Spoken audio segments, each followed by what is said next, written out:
بسم اللہ الرحمن الرحیم۔ السلام علیکم دوستو، آج ہم آپ کو اللہ کے پیارے نبی حضرت محمد صلی اللہ تعالی علیہ وسلم کا بچپن سے لے کر جوانی تک کا پورا واقعہ سنائیں گے، جس کو سن کر آپ کا ایمان تازہ ہو جائے گا۔ اس لیے آپ سے ریکویسٹ ہے کہ ویڈیو آخر تک ضرور دیکھیے گا۔ دوستو، پہلے عرب کے قبیلوں کا جاہلانہ رواج تھا۔ ہر قبیلے کا اپنا اپنا مذہب تھا اور ان سب کے دیوی دیوتا بھی الگ الگ تھے۔ کوئی مورتی کی پوجا کرتا تھا تو کوئی آگ کی۔ یہودیوں اور عیسائیوں کے بھی قبیلے تھے اور وہ بھی مذہب کے بگاڑ کے شکار تھے۔ اس وقت لوگ اللہ کو چھوڑ کر انسانوں اور پیڑ پہاڑوں کی پوجا کرنے میں لگے ہوئے تھے۔ پورے عرب میں دنگا فساد عام تھا۔ عورتیں اور بچے محفوظ نہیں تھے۔ لوگوں کی جان اور مال کی حفاظت کی کوئی گارنٹی نہیں تھی۔ اس اندھیرے دور سے دنیا کو باہر نکالنے کے لیے اللہ نے حضرت محمد صلی اللہ تعالی علیہ وسلم کو اپنا پیغمبر بنا کر اس دنیا میں بھیجا۔ دوستو، حضور صلی اللہ تعالی علیہ وسلم 12 ربیع الاول 571 عیسوی میں پیر کے دن اور صبح صادق یعنی فجر کے وقت مکہ میں پیدا ہوئے۔ آپ کے پیدا ہوتے ہی آپ کے دادا عبد المطلب آپ کو گود میں اٹھا کر کعبہ شریف میں لے گئے، آپ کے لیے دعائیں کی اور آپ کا نام رکھا محمد۔ پوتے کی پیدائش کی خوشی میں آپ کے دادا نے 7ویں دن اپنے قبیلے کے لوگوں کی دعوت کی۔ لوگوں نے آ کر آپ کے دادا سے پوچھا کہ آپ نے ان کا نام محمد کیوں رکھا ہے؟ تو آپ کے دادا نے جواب دیا کہ میں چاہتا ہوں کہ میرے پوتے پر اسلام کا اثر پڑے، اور آپ کی والدہ سیدہ آمنہ نے آپ کا نام احمد رکھا۔ دوستو، پیغمبر حضرت محمد مصطفیٰ صلی اللہ تعالی علیہ وسلم جب پیدا ہوئے تو آپ کی ختنہ پہلے سے ہی کی ہوئی تھی، اور آپ کی آنکھوں میں سرما بھی لگا ہوا تھا، اور آپ کا تمام بدن پاکیزہ تھا۔ جب آپ کے دادا عبد المطلب نے اپنے پوتے کو ختنہ شدہ اور ناف کٹا ہوا پایا تو وہ بہت زیادہ خوش ہوئے اور فرمایا کہ میرا پوتا بڑی نرالی اور بڑی شان والا ہوگا۔ اور یہی نہیں، جب آپ صلی اللہ تعالی علیہ وسلم پیدا ہوئے تو آپ کی مٹھی مبارک بھی بند تھی، مگر شہادت والی انگلی آسمان کی طرف اٹھی ہوئی تھی، اور ایسا لگ رہا تھا جیسے خدا کی وحدانیت کا اقرار کر رہی ہے۔ دوستو، جب حضرت محمد صلی اللہ تعالی علیہ وسلم پیدا ہوئے تو اس وقت عرب میں یہ رواج ہوا کرتا تھا کہ شہر کے بڑے لوگ اپنے بچوں کو دودھ پلوانے کے لیے اور پلنے بڑھنے کے لیے دیہاتوں میں بھیج دیا کرتے تھے، تاکہ گاؤں دیہات کی کھلی ہوا میں رہ کر ان کا بچہ خوب صحت مند بنے۔ کیونکہ دوستو، اس زمانے میں گاؤں دیہات کا موسم شہروں کے مقابلے زیادہ صاف ستھرا اور زیادہ اچھا ہوا کرتا تھا۔ اسی وجہ سے گاؤں دیہات میں پلے بچے زیادہ صحت مند اور موٹے تازے ہوا کرتے تھے۔ دوستو، اسی رواج کے مطابق پیغمبر حضرت محمد صلی اللہ تعالی علیہ وسلم کو بھی مکہ سے دور طائف کے قریب ایک علاقہ ہے جہاں بنی سعد قبیلہ رہتا ہے، وہاں لے جایا گیا اور ایک دائی کو سونپ دیا گیا جس کا نام دائی حلیمہ تھا، اور وہ بنی سعد قبیلے سے تھی، اس لیے ان کو حلیمہ سعدیہ بھی کہا جاتا ہے۔ دوستو، دائی حلیمہ بہت غریب گھرانے سے تھی، اس لیے انہوں نے آپ صلی اللہ تعالی علیہ وسلم کی پرورش کا ذمہ لیا، یہ سوچ کر کہ 2 سال ان کی پرورش کروں گی تو اس کے بدلے میں مجھے کچھ مال مل جائے گا، تاکہ اس سے ان کی زندگی کا گزر بسر اچھی طرح سے ہو سکے۔ دوستو، جیسے ہی حضرت آمنہ نے اپنے پیارے بیٹے حضرت محمد صلی اللہ تعالی علیہ وسلم کو دائی حلیمہ کے حوالے کیا، اور جو ہی دائی حلیمہ نے آپ صلی اللہ تعالی علیہ وسلم کو اپنی گود میں اٹھایا تو اسی وقت سے دائی حلیمہ کی زندگی میں رحمت اور برکت ہونی شروع ہو گئی۔ دوستو، اس وقت عربوں میں یہ رواج تھا کہ بچے کی پرورش کا ذمہ 2 سال کا ہوا کرتا تھا، اور ہر 6 مہینے کے بعد بچے کو اس کے گھر والوں سے ملانا ہوتا تھا۔ اسی رواج کے مطابق دائی حلیمہ بھی 6 مہینے کے بعد پیغمبر حضرت محمد صلی اللہ تعالی علیہ وسلم کو ان کی ماں سے ملانے کے لیے مکہ پہنچی۔ ان کے ساتھ ان کا شوہر حارث اور ان کا ایک چھوٹا بچہ بھی تھا جو ان کی گود میں تھا۔ وہ بچہ بھوک سے رو رہا تھا کیونکہ حلیمہ بہت کمزور تھی اور کھانے پینے کی کمی بھی تھی، اس وجہ سے دائی حلیمہ دودھ نہیں پلا پا رہی تھی۔ لیکن جیسے ہی انہوں نے اللہ کے پیغمبر حضرت محمد صلی اللہ تعالی علیہ وسلم کو اپنی گود میں اٹھایا اور ان کو دودھ پلانا شروع کیا تو پیغمبر حضرت محمد صلی اللہ تعالی علیہ وسلم نے خوب سیر ہو کر دودھ پیا، اور آپ صلی اللہ تعالی علیہ وسلم کے دودھ پی لینے کے بعد دائی حلیمہ نے اپنے معصوم بچے کو بھی خوب دودھ پلایا۔ یہ دیکھ کر حلیمہ پریشان ہو گئیں کہ یہ کیا معاملہ ہوا۔ وہ جب مکہ آ رہی تھیں تو ان کے پاس دودھ نہیں تھا، مگر جب سے یہ بچہ ان کی گود میں آیا ہے تب سے اللہ کی طرف سے خاص رحمتوں کا آنا شروع ہو گیا ہے۔ دوستو، اس کے بعد دائی حلیمہ اپنے شوہر حارث اور اپنے بچے اور پیغمبر حضرت محمد صلی اللہ تعالی علیہ وسلم کے ساتھ ایک دبلی پتلی سی اونٹنی پر سوار ہو گئیں۔ وہ اونٹنی جب بنی سعد کے قبیلے سے نکل کر مکہ کی طرف آئی تھی تو وہ بہت سستی سے چلتی ہوئی مکہ پہنچی تھی، لیکن اب معاملہ یہ ہوا کہ دائی حلیمہ کی اونٹنی سب سے آگے چل رہی تھی۔ دائی حلیمہ کی سہیلیوں نے اپنی آنکھوں سے دیکھا کہ دائی حلیمہ کی یہ وہی اونٹنی تھی جو مکہ میں بڑی سستی سے آئی تھی۔ اب اس اونٹنی کو آخر کیا ہو گیا کہ وہ اب بڑی رفتار سے چل رہی تھی۔ دوستو، یہ نظارہ دیکھ کر دائی حلیمہ کی سہیلیاں کہنے لگیں، حلیمہ ہم پر رحم کرو، دھیرے چلو، کیا یہ وہی اونٹنی ہے جس پر تم مکہ آئی تھی؟ تو یہ سن کر دائی حلیمہ کہنے لگیں کہ جب سے یہ بچہ میری گود میں آیا ہے تب سے معلوم نہیں عجیب عجیب سے واقعے میرے ساتھ ہونے لگے ہیں۔ دوستو، اس کے بعد دائی حلیمہ کی زندگی میں رحمتوں اور برکتوں کا سلسلہ چلتا رہا، اور ایسے کرتے کرتے 2 سال پورے ہونے کو آ گئے، یعنی کہ بچے کی پرورش کا ذمہ پورا ہونے کو آ گیا۔ جو ایگریمنٹ ہوا تھا وہ پورا ہو رہا تھا۔ خیر اور برکتوں کا سلسلہ دائی حلیمہ نے ان 2 سالوں میں اپنی زندگی میں خوب دیکھا۔ اس وجہ سے ان کا دل نہیں چاہ رہا تھا کہ وہ اس نورانی بچے کو واپس اس کے گھر والوں کو سونپ دے، مگر دستور کے مطابق 2 سال کے بعد اس کو واپس سونپنا ہی تھا۔ اس لیے 2 سال کے بعد دائی حلیمہ پیغمبر حضرت محمد صلی اللہ تعالی علیہ وسلم کو اپنے ساتھ لے کر مکہ کی طرف نکل پڑی۔ جب وہ مکہ میں پہنچی تو حضرت آمنہ سے کہنے لگی کہ آپ کا بچہ بڑا ہی برکتوں اور رحمتوں والا بچہ ہے۔ جب سے یہ بچہ میری گود میں آیا ہے تب سے میری تو زندگی ہی بدل گئی ہے۔ میری زندگی میں برکتوں رحمتوں کا دور شروع ہو گیا ہے۔ اس لیے میری آپ سے گزارش ہے کہ آپ تھوڑے دن اس بچے کو میرے پاس رہنے دیں، میں تھوڑے دن اس کی پرورش کرنا چاہتی ہوں۔ تو یہ سن کر حضرت آمنہ نے پہلے تو انکار کر دیا، مگر دائی حلیمہ کے بار بار کہنے پر حضرت آمنہ تیار ہو گئیں اور کہنے لگیں کہ تھوڑے دن اور اپنے پاس رکھ لو، پھر واپس آ کر مجھے دے جانا۔ اس طرح سے دائی حلیمہ آپ صلی اللہ تعالی علیہ وسلم کو واپس اپنے ساتھ لے گئیں۔ دوستو، ایسے کرتے کرتے پیغمبر حضرت محمد صلی اللہ تعالی علیہ وسلم کی عمر مبارک 4 سال کی ہو گئی۔ جب آپ کی عمر مبارک 4 سال کی ہوئی تو ایک دن آپ دائی حلیمہ کے گھر کے باہر کچھ بچوں کے ساتھ کھیل رہے تھے۔ ان میں حلیمہ سعدیہ کا ایک بیٹا جو پیغمبر حضرت محمد صلی اللہ تعالی علیہ وسلم کا دودھ شریک بھائی بھی تھا، وہ سب کھیل رہے تھے کہ اچانک آپ زمین پر گر گئے اور آپ کے چہرے اور جسم کا رنگ پوری طرح سے بدل گیا۔ دوستو، اتہاس کی کتابوں میں ہے کہ اس وقت حضرت جبریل علیہ السلام پہلی بار پیغمبر حضرت محمد صلی اللہ تعالی علیہ وسلم سے ملنے آئے تھے۔ جیسے ہی حضرت جبریل آپ کے پاس آئے تو آپ کو زمین پر لٹا کر آپ کے سینے کو چاک کر دیا، یعنی کہ آپ کے سینے کو چیر دیا اور آپ کے دل کو باہر نکال لیا۔ اس کے بعد آپ کے دل کو زمزم کے پانی سے دھویا اور آپ کے دل پر جو ایک کالے رنگ کا چھوٹا سا لوتھڑا تھا اس کو ہٹا دیا اور یہ کہا کہ آج سے شیطان کے حصے کو دور کر دیا، اور اس کے بعد آپ کے دل کو واپس آپ کے سینے میں رکھ دیا۔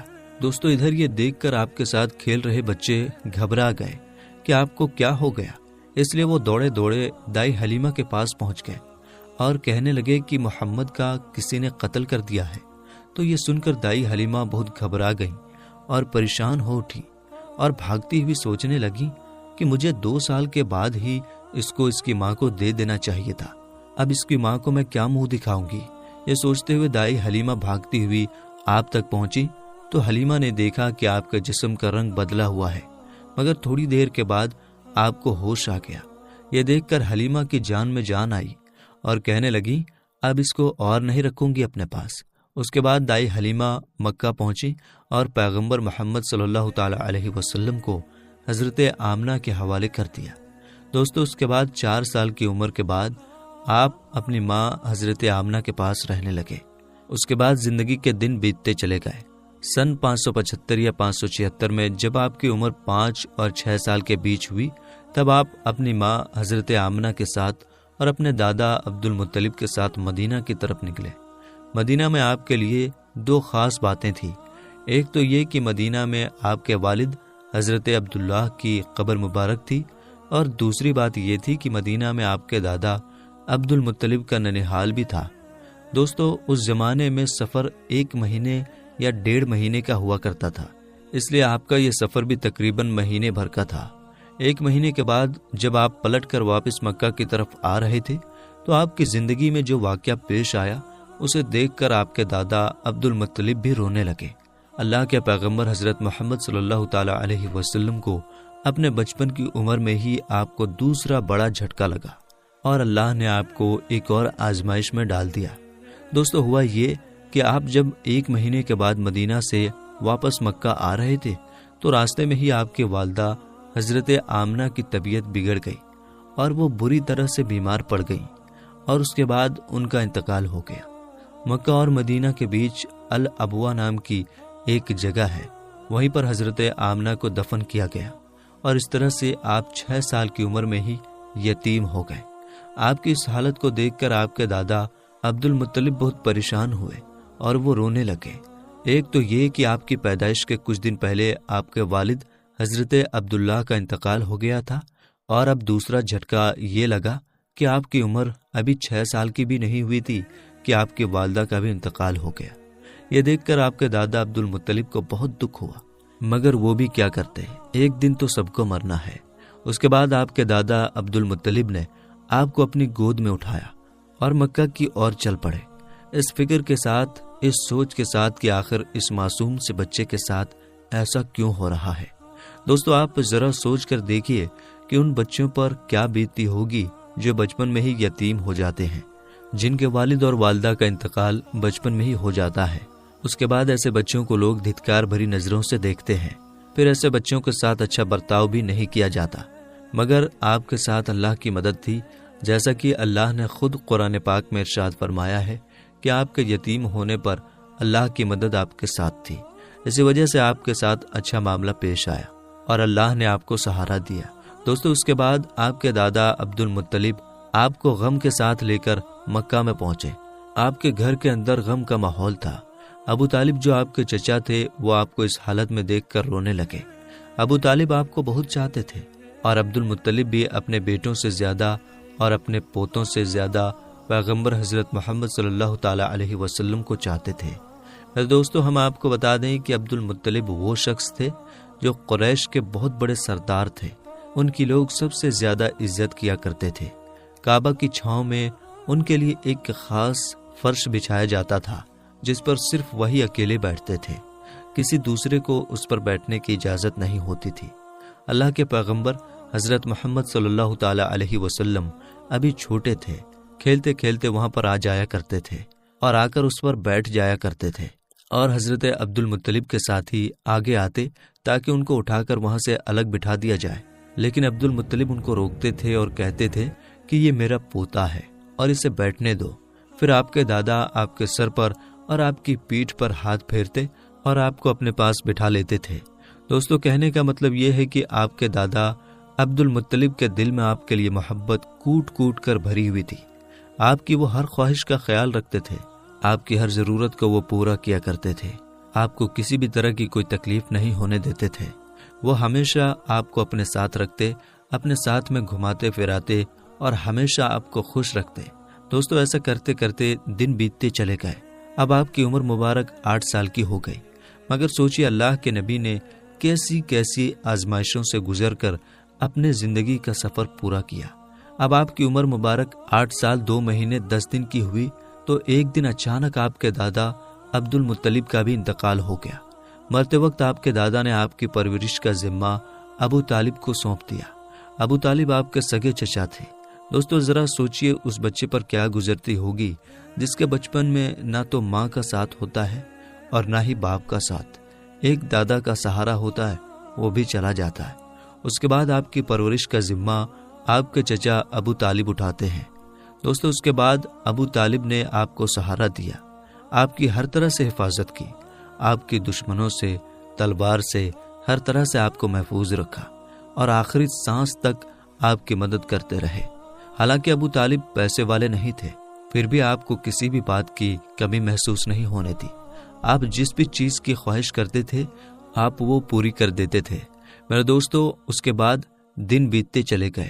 ابو طالب جب بھی کسی سفر پر جاتے تو آپ حضرت محمد صلی اللہ تعالی علیہ وسلم کو اپنے ساتھ لے کر جاتے، کیونکہ اس زمانے میں سفر بہت لمبا ہوا کرتا تھا، 1-1.5 مہینے کا سفر ہوتا تھا، اور ابو طالب نہیں چاہتے تھے کہ یہ معصوم سا بچہ جس کے نہ والد نہ والدہ کا سہارا ہے، نہ کوئی دادا کا سہارا ہے، اس کو کسی اور کے بھروسے چھوڑ کر جاؤں اور اس کو تکلیف ہو۔ دوستو، ایک بار ابو طالب اپنے قافلے کے ساتھ ملک شام کی طرف تجارت کے لیے روانہ ہوئے۔ یاد رکھیں، پہلے عرب میں جو لوگ تھے، خاص کر کے قریش کے لوگوں کا امپورٹ ایکسپورٹ کا بزنس تھا، یعنی کہ وہ ایک جگہ سے سامان خریدتے تھے اور دوسرے جگہ پر لے جا کر اس کو بیچ دیتے تھے۔ اس طرح سے وہ لوگ سامان خریدتے اور بیچتے تھے۔ اسی کام کے سلسلے میں ابو طالب اپنے قافلے کے ساتھ ملک شام کی طرف نکلے۔ ساتھ میں آپ نے حضرت محمد صلی اللہ تعالی علیہ وسلم کو بھی لے لیا اور آپ کو ایک اونٹنی پر سوار کر دیا۔ ابو طالب کا جب یہ قافلہ ملک شام کے بارڈر پر پہنچا تو رات ہو چکی تھی، اس لیے انہوں نے وہیں پر اپنا پڑاؤ ڈالا تاکہ وہ وہیں پر رات گزار سکیں اور اپنی تھکان دور کر سکیں۔ دوستو، ہم آپ کو بتا دیں کہ اس زمانے میں راہب ہوا کرتے تھے جو ایک جگہ سے دوسری جگہ پیدل جایا کرتے تھے۔ اس زمانے میں ایک عیسائی راہب تھا، یعنی کہ کرسچن راہب تھا، جو لوگوں کی رہنمائی کرتا تھا۔ وہ کبھی اپنے گھر سے باہر نہیں نکلتا تھا، یعنی کہ وہ ہمیشہ اپنے گھر کے اندر ہی رہتا تھا۔ جب اس کو معلوم چلا کہ ان کے سامنے کسی نے پڑاؤ ڈالا ہے تو وہ دوڑتا ہوا ان کے پاس آیا اور پیغمبر حضرت محمد صلی اللہ تعالی علیہ وسلم کو لے لیا اور ابو طالب سے کہنے لگا کہ یہ بچہ ساری دنیا کا سردار بن کر آیا ہے۔ اس کی یہ بات سن کر ابو طالب حیران ہوئے اور پوچھنے لگے کہ تمہیں کیسے پتا؟ تم کو کس نے بتایا ہے کہ یہ بچہ ساری دنیا کا سردار بن کر آیا ہے؟ تو اس راہب نے کہا کہ جب تم اس گھاٹی سے ادھر اس گھاٹی میں آ چکے تھے تو اس گھاٹی میں ایسا کوئی بھی درخت اور پتھر نہیں تھا جو اس بچے کو دیکھ کر نہ جھکا ہو، اور پتھر اور درخت صرف انہی لوگوں کے آگے جھکتا ہے جس کو اللہ اپنا پیغمبر بنا کر بھیجتا ہے۔ اس کے بعد وہ کہنے لگا، تم اس بچے کو ملک کے ساتھ ساتھ لے کر مت جانا، کیونکہ آگے یہودیوں سے ان کو خطرہ ہے، کہیں وہ اس کا قتل نہ کر دیں، اور میں اس بچے کو اچھی طرح سے پہچانتا ہوں کیونکہ تورات اور انجیل میں ان کے رسول ہونے کا ذکر آیا ہے، اور میں اس بچے کو اچھی طرح سے پہچانتا ہوں۔ ان کی پیٹھ کے نیچے ایک سیب کی طرح جو نبوت کی مہر لگی ہے، اس مہر سے بھی میں ان کو پہچانتا ہوں، لہٰذا تم انہیں ملک شام لے کر مت جانا۔ دوستو، اب ابو طالب کو اس راہب کی باتوں پر یقین آ چکا تھا کہ وہ جو کہہ رہا ہے بالکل سچ کہہ رہا ہے۔ اس کے بعد ابو طالب نے کسی شخص کے ذریعے سے پیغمبر محمد صلی اللہ تعالی علیہ وسلم کو واپس مکہ میں پہنچا دیا، کیونکہ ابو طالب کو اب یہ معلوم ہو چکا تھا کہ یہ جو بچہ ہے یہ کوئی معمولی بچہ نہیں ہے، یہ بچہ خاص مرتبے والا بچہ ہے۔ اس کے بعد ابو طالب آپ کی پرورش اور آپ کی حفاظت کے معاملے میں اور زیادہ چوکنا ہو گئے اور آپ کی ہر طرح سے حفاظت کرنے لگے۔ اس کے بعد جب آپ جوان ہو گئے تو آپ صلی اللہ تعالی علیہ وسلم کی سچائی اور ایمانداری کو دیکھ کر ایک بار حضرت خدیجہ رضی اللہ تعالی عنہا نے آپ کو اپنا مال دے کر شام میں تجارت کے لیے بھیجا اور ساتھ میں اپنے ایک غلام کو بھی لگا دیا۔ اللہ کے فضل و کرم سے تجارت میں بہت فائدہ ہوا۔ حضرت خدیجہ کے غلام جن کا نام مسیرہ تھا، انہوں نے بھی آپ کی ایمانداری اور اچھے اخلاق کی خوب تعریف کی۔ یہ دیکھ کر حضرت خدیجہ آپ کی طرف مائل ہوئے، یعنی کہ حضرت خدیجہ آپ صلی اللہ تعالی علیہ وسلم سے بہت پربھاوت ہوئی، اور اس کے بعد آپ نے خود ہی پیغمبر محمد صلی اللہ تعالی علیہ وسلم کو نکاح کرنے کا پیغام بھیجا۔ دوستو، ہم آپ کو بتا دیں کہ حضرت خدیجہ رضی اللہ تعالی عنہا عرب میں ایک کامیاب بزنس وومن تھی، اور اپنے ویاپار سے ہوئی کمائی کو حضرت خدیجہ غریب، اناتھ، ودوا اور بیماروں میں بانٹا کرتی تھی۔ انہوں نے انگنت غریب لڑکیوں کی شادی کا خرچہ بھی اٹھایا تھا، اور اس طرح ایک بے حد نیک اور سب کی مدد کرنے والی عورت کے روپ میں اسلام میں ہی نہیں بلکہ پوری دنیا کے اتہاس میں ان کا بڑا یوگدان رہا ہے۔ یعنی کہ حضرت خدیجہ ہمیشہ غریب لوگوں کی اناج اور کپڑوں سے مدد کیا کرتی تھی۔ حضرت خدیجہ مورتیوں میں وشواس نہیں کرتی تھی اور نہ ہی ان کی پوجا کرتی تھی۔ دوستو، ہم آپ کو یہ بھی بتا دیں کہ حضرت خدیجہ کی پیغمبر محمد صلی اللہ تعالی علیہ وسلم کے ساتھ شادی ہونے سے پہلے 2 شادیاں ہو چکی تھیں، اور ان کے اپنے پہلے دونوں شوہروں سے بچے بھی تھے۔ انہوں نے اپنا پہلا نکاح ابو حالہ سے کیا تھا، جن سے ان کو 2 بیٹی ہوئی تھی۔ مگر اس کے بعد ابو حالہ یعنی کہ ان کے پہلے شوہر کی موت ہو گئی، اور اس کے بعد حضرت خدیجہ نے دوسری شادی عتیق ابن زید کے ساتھ کی، جن سے ان کو ایک بیٹی ہوئی، مگر یہ بھی تھوڑے دنوں کے بعد اس دنیا سے چل بسے اور یہ پھر سے بیوہ ہو گئیں۔ ان کے بعد عرب کے بڑے بڑے تاجداروں نے، سرداروں نے خدیجہ کے ساتھ شادی کی پیشکش کی، مگر حضرت خدیجہ راضی نہ ہوئے، یہاں تک کہ اللہ تعالیٰ نے آپ کو پیغمبر محمد صلی اللہ تعالیٰ علیہ وسلم کی طرف مائل کر دیا۔ دوستو، اس کے بعد حضرت خدیجہ نے پیغمبر محمد صلی اللہ تعالیٰ علیہ وسلم کی ایمانداری اور تجارتی سفر کو دیکھ کر تیسرے نکاح کا پیغام آپ نے خود ہی اپنی ایک خاص سہیلی جس کا نام نفیسہ تھا، اس کے ذریعے آپ نے پیغمبر محمد صلی اللہ تعالیٰ علیہ وسلم کے پاس نکاح کا پیغام بھیجا۔ تو یہ سن کر پیغمبر حضرت محمد صلی اللہ تعالیٰ علیہ وسلم نے یہ کہہ کر انکار کر دیا کہ وہ اس کے بارے میں پہلے اپنے چچا ابو طالب اور اپنی چاچی سے بات کریں گے، اس کے بعد میں ہی وہ اس کے بارے میں آپ کو بتائیں گے۔ دوستو، اس کے بعد پیغمبر حضرت محمد صلی اللہ تعالیٰ علیہ وسلم نے اس پیغام کے بارے میں اپنے چچا ابو طالب سے بات کی، یعنی کہ ان کو اس پیغام کے بارے میں بتایا۔ تو یہ سن کر آپ کے چچا ابو طالب بہت زیادہ خوش ہوئے اور نکاح کروانے کے لیے راضی ہو گئے اور آپ کو اجازت دے دی۔ آپ کے چچا حضرت حمزہ نے خدیجہ کے چچا عمرو بن سعود سے رسول اللہ صلی اللہ تعالیٰ علیہ وسلم کے ولی یعنی کہ بڑے ہونے کی حیثیت سے بات چیت کی، اور 20 اونٹنی مہر یعنی کہ نکاح کے وقت عورت یا بیوی کو دی جانے والی رقم یا جو آپ کی حیثیت میں ہو، یہ دے کر آپ کے چاچا ابو طالب نے آپ کا نکاح پڑھا دیا۔ دوستو، اس کے بعد حضرت خدیجہ اور پیغمبر محمد صلی اللہ تعالیٰ علیہ وسلم کے نکاح کا خطبہ آپ کے چاچا ابو طالب نے پڑھا، اس میں اللہ کی حمد و ثنا کی گئی۔ اس کے بعد قبول نامہ ہوا اور مہر بیان کیا گیا۔ مہر میں 20 اونٹنی لکھی گئی۔ دوستو، یہ ملک شام کی واپسی کے 2 مہینے کے بعد کی بات ہے۔ اس وقت آپ کی عمر 25 سال کی تھی اور حضرت خدیجہ کی عمر 40 سال تھی۔ حضرت خدیجہ آپ کی پہلی بیوی تھی۔ حضرت خدیجہ کے جیتے جی آپ نے کسی اور عورت کے ساتھ شادی نہیں کی۔ آپ کی تمام اولادیں بھی انہی سے ہوئی ہیں، صرف حضرت ابراہیم حضرت ماریہ سے پیدا ہوئے تھے۔ دوستو، پیغمبر حضرت محمد صلی اللہ تعالیٰ علیہ وسلم اور حضرت خدیجہ رضی اللہ تعالیٰ عنہا کی اولادیں یہ ہیں، یعنی کہ آپ کی اولادوں کے نام یہ ہیں: پہلے قاسم، پھر زینب، پھر رقیہ، پھر ام کلثوم، پھر فاطمہ اور پھر عبداللہ۔ آپ کے تمام لڑکے بچپن میں ہی انتقال کر گئے تھے، البتہ آدھی بچیوں نے آدھی نبوت کو پایا، ایمان لائی اور ہجرت بھی کی، اور سب کی سب آپ کی زندگی میں ہی انتقال کر گئی۔ صرف حضرت فاطمہ رضی اللہ تعالی عنہا آپ کے اس دنیا سے پردہ فرما جانے کے 6 مہینے بعد اس دنیا سے رخصت ہوئیں۔ حضرت خدیجہ رضی اللہ تعالی عنہا آپ کی پہلی بیوی ہیں۔ جب آپ صلی اللہ تعالی علیہ وسلم پر پہلی آیت نازل ہوئی تو رسول اللہ صلی اللہ تعالی علیہ وسلم نے سب سے پہلے آپ کو بتایا۔ اسلام قبول کرنے والی میں حضرت خدیجہ پہلی خاتون ہیں۔ اسلام کو پھیلانے میں نہ صرف آپ نے ساتھ دیا بلکہ مالی طور پر بھی آپ نے بڑھ چڑھ کر حصہ لیا۔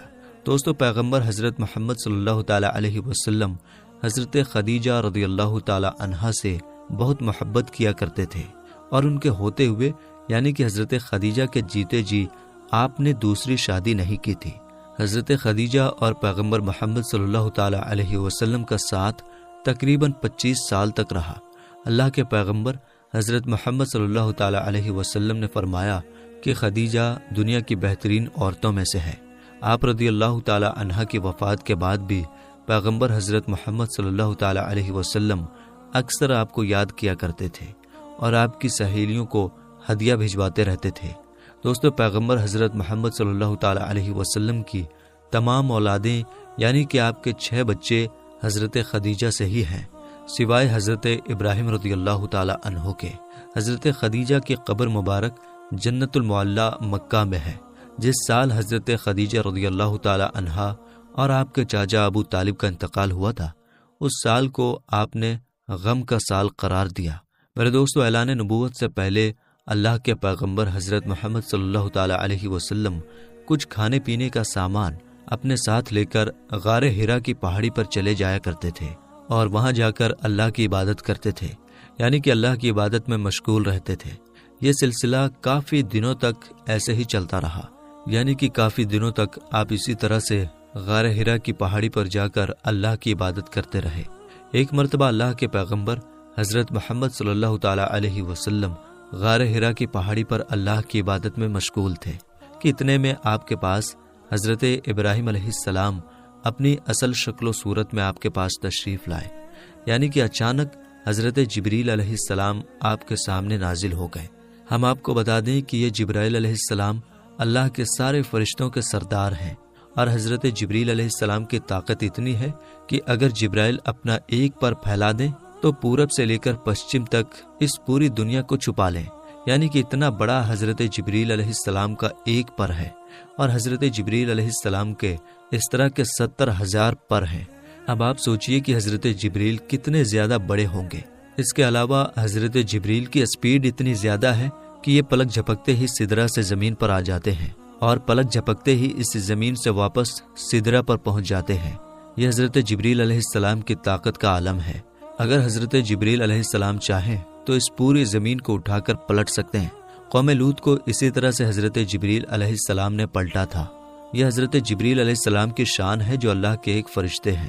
دوستو، یہی حضرت جبریل علیہ السلام پہلی بار اپنی اصلی شکل و صورت میں اللہ کے پیارے نبی حضرت محمد صلی اللہ تعالی علیہ وسلم کے سامنے حاضر ہو گئے اور کہنے لگے، پڑھو اقرا۔ یہ سن کر آپ صلی اللہ تعالی علیہ وسلم نے فرمایا، میں نہیں پڑھتا۔ حضرت جبریل نے دوبارہ کہا، پڑھو اقرا۔ آپ صلی اللہ تعالی علیہ وسلم نے پھر کہا، میں نہیں پڑھتا۔ حضرت جبریل علیہ السلام نے تیسری مرتبہ کہا، پڑھو اقرا، تو آپ نے پھر کہا، میں نہیں پڑھتا۔ اس کے بعد حضرت جبریل علیہ السلام نے اللہ کے پیارے نبی حضرت محمد صلی اللہ تعالی علیہ وسلم کو اپنے سینے سے لگایا، اور سینے سے اس طرح سے لگایا کہ حضرت جبریل نے حضور پاک کی بغل میں اپنے دونوں ہاتھ ڈالے، یعنی کہ اللہ کے نبی کے دونوں ہاتھ باہر کی طرف کر دیے، اور پھر جبریل نے پیارے نبی کو اپنے سینے سے لگایا اور پھر زور سے دبا دیا، یعنی کہ بہت زور سے دبایا۔ حدیث شریف میں آتا ہے کہ اللہ کے پیارے نبی حضرت محمد صلی اللہ تعالی علیہ وسلم نے فرمایا ہے کہ اس وقت حضرت جبریل نے مجھے اتنی زور سے دبایا تھا کہ قریب تھا کہ میری جان نکل جاتی، مگر جبریل نے مجھے زور سے دبا کر چھوڑ دیا، اور پھر فرمایا کہ پڑھو اپنے رب کے نام کے ساتھ جس نے آپ کو اور تمام دنیا کو پیدا فرمایا ہے، پیدا کیا ہے انسان کو زمین و خون کے جمے ہوئے ایک لوتھڑے سے۔ پڑھو، حال یہ ہے کہ تمہارا رب بڑا ہی رحم کرنے والا ہے۔ پھر اللہ کے پیارے نبی حضرت محمد صلی اللہ تعالی علیہ وسلم پڑھنے لگے، اور پھر آپ بہت گھبرا گئے، غار حرا کی پہاڑی سے اتر گئے اور اپنے گھر آ گئے۔ یعنی کہ یہ واقعہ ہونے کے بعد اللہ کے پیارے نبی حضرت محمد صلی اللہ تعالی علیہ وسلم گھبرائے ہوئے اپنے گھر تشریف لائے۔ اس وقت آپ کا بدن کانپ رہا تھا، جس طرح سے انسان کا بدن سردی سے کانپتا ہے، یعنی کہ اس وقت آپ بہت ہی زیادہ خوف کی حالت میں آ گئے تھے۔ آپ صلی اللہ تعالی علیہ وسلم بہت ہی زیادہ گھبرائے ہوئے اپنے گھر آئے، اور آپ نے اپنی بیوی حضرت خدیجہ رضی اللہ تعالی عنہا سے فرمانے لگے، چادر لاؤ اور مجھ کو چادر اوڑھا دو۔ حضرت خدیجہ چادر لے کر آئیں، اور پھر آپ وہ چادر اوڑھ کر سو گئے۔ اس کے کچھ دیر بعد آپ صلی اللہ تعالی علیہ وسلم کے اوپر سے خوف کے اثرات کم ہوئے، تو آپ نے اپنی بیوی حضرت خدیجہ رضی اللہ تعالی عنہا کو یہ سارا واقعہ بیان کیا، یعنی کہ غار حرا کی پہاڑی پر جو بھی آپ کے ساتھ میں ہوا تھا وہ سارا واقعہ آپ نے حضرت خدیجہ کے سامنے بیان کر دیا۔ یہ واقعہ سن کر حضرت خدیجہ نے فرمایا کہ آپ کے اوپر یہ کوئی شیطانی کام نہیں ہو سکتا ہے، کیونکہ آپ نے تو ہمیشہ غریبوں کی مدد کی ہے، آپ نے تو ہمیشہ بیواؤں کو سہارا دیا ہے، آپ تو ہمیشہ یتیموں کے سہارے بنے ہو، آپ نے ہمیشہ بے سہارا لوگوں کی مدد کی ہے، اس لیے آپ کے ساتھ میں اللہ تعالیٰ کبھی کچھ غلط نہیں ہونے دے سکتا، آپ کو اللہ کبھی اس طرح سے ضائع نہیں کرے گا۔ دوستو، اس کے بعد میں حضرت خدیجہ اللہ کے پیارے نبی حضرت محمد صلی اللہ تعالی علیہ وسلم کو ساتھ میں لے کر اپنے چچا زاد بھائی حضرت براق ابن نوفل کے پاس پہنچے، جو کہ اس وقت یہودیوں کے ایک بہت بڑے عالم ہوا کرتے تھے۔ یہ اصل میں پہلے مشرک تھے، یعنی کہ بت پرست تھے، لیکن یہ بہت ہی زیادہ تعلیم یافتہ تھے، اس لیے بعد میں انہوں نے عیسائی دھرم کو قبول کر لیا تھا، اور پھر انہوں نے تورات اور انجیل کو حفظ بھی کر لیا تھا، یعنی کہ یہ اس وقت تورات کے ایک بہت ہی بڑے عالم تھے۔ اس لیے حضرت خدیجہ اللہ کے پیارے نبی حضرت محمد صلی اللہ تعالی علیہ وسلم کو ساتھ میں لے کر اپنے چچا زاد بھائی کے پاس پہنچی اور جا کر سارا واقعہ بیان کر دیا۔ حضرت براق ابن نوفل کے اس وقت اپنے بڑھاپے کی وجہ سے بینائی چلی گئی تھی، یعنی کہ اس وقت وہ دیکھ نہیں پا رہے تھے۔ جب انہوں نے اللہ کے نبی حضرت محمد صلی اللہ تعالی علیہ وسلم کی حالت سنی تو پوچھنے لگے کہ آپ کو کیا ہوا؟ تو آپ صلی اللہ تعالی علیہ وسلم نے فرمایا کہ میں غار ہرا کی پہاڑی پر اللہ کی عبادت میں مشغول تھا، اتنے میں میرے پاس اس طرح سے ایک بہت بڑا شخص اچانک میرے سامنے آ گیا اور پھر کہنے لگا کہ پڑھو۔ جب میں نے نہیں پڑھا تو اس نے پھر اپنے سینے سے لگا کر مجھ کو بہت ہی زور سے دبایا، پھر میں نے پڑھنا شروع کر دیا۔